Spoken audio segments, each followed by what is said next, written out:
Halo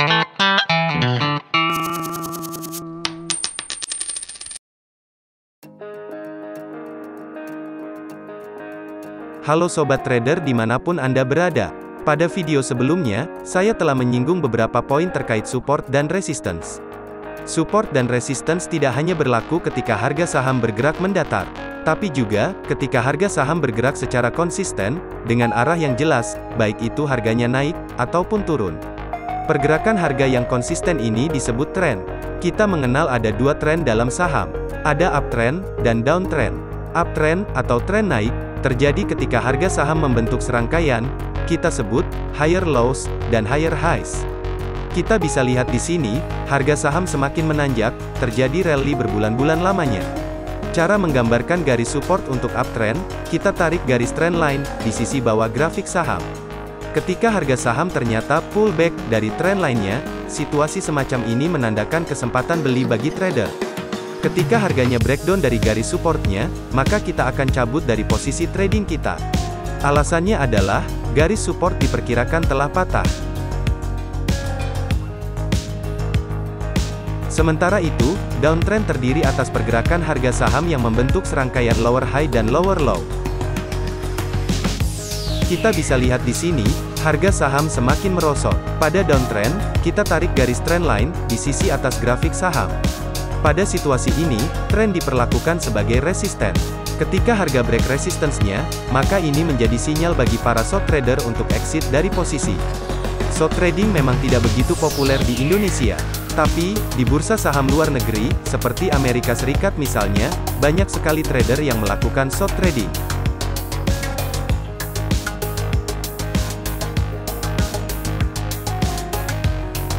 Harga saham akan punya momen untuk break dari garis trennya. Ini masih berkaitan dengan materi support dan resistance saham. Silakan cek video ini untuk mendapat informasi tersebut.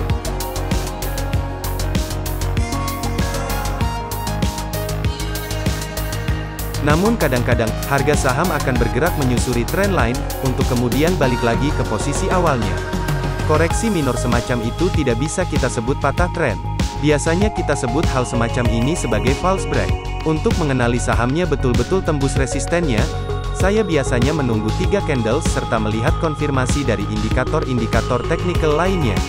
Sehingga, bisa lebih yakin untuk mengambil kesimpulan, bahwa harga sahamnya telah berubah arah, atau masuk ke fase konsolidasi.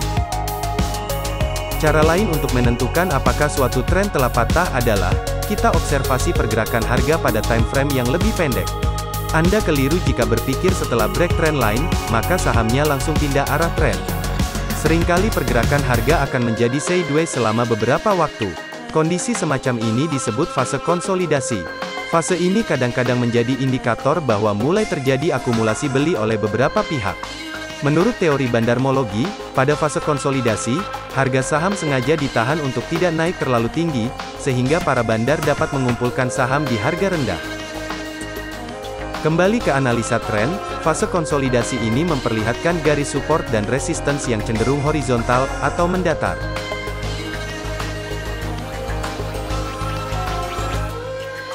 Mari kita coba backtesting tren saham di Bursa Efek Indonesia.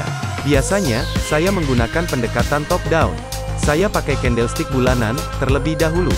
Baru kemudian, saya pecah analisisnya menjadi rentang yang lebih kecil, yaitu skala mingguan, dan selanjutnya saya breakdown lagi ke skala harian.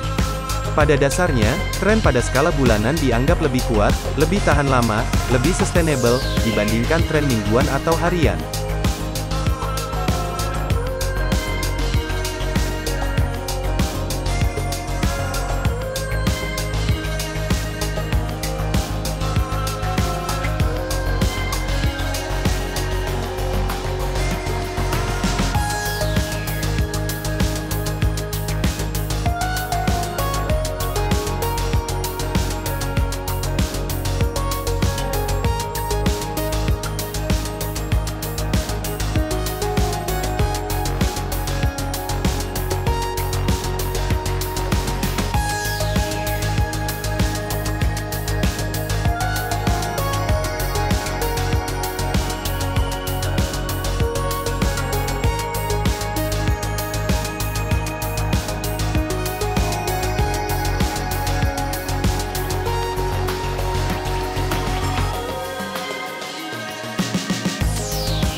Pada titik ini, Anda telah mengetahui bagaimana fungsi tren untuk menganalisa harga saham.